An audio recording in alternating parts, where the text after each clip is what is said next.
that you can't put it back in, And I think that people for the first time are feeling that the heavy hand of Robert Mugabe is shifting, is being lifted. And I don't think that any of the people can imagine that Robert Mugabe could come back again. Tino Chinyoka, do you agree? I mean, to find that inner strength, for many people who have been repressed for so many years, that is not only extraordinary, but it must be liberating, but also with a degree of trepidation, possibly. Well, I think it's strength, but also a bit of hope, in the sense that, and I think the use of the word solidarity has been deliberate by Zimbabweans, that we are doing this in solidarity with the military.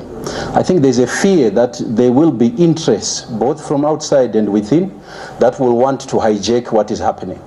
So from outside, it would be SADC meeting in Botswana and trying to say, the fear is they would talk about, we don't want an unconstitutional removal of a constitutionally elected president. Whether or not he was constitutionally elected depends on your view about the 2013 election.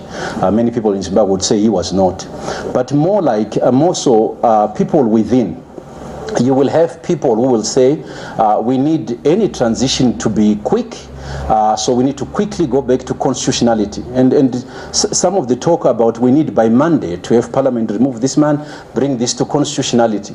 That, in my view, is actually one of the things that some of us as Zimbabweans are afraid of.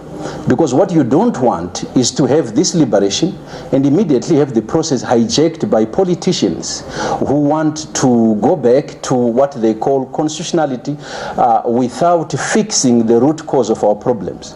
The root cause of our problems is not Grace, although she is the spark that caused this thing to boil. The root cause of our problems is that we don't have functional institutions in Zimbabwe. We don't have a functioning judiciary. We don't have a police force that knows what they need to be doing. We don't have a civil service that knows that they serve the nation, not interests of politicians. So what we need to do, and I hope these are the conversations that are going to be held by whoever has power over whatever transitional process we have, is a process where we say, let us fix our institutions.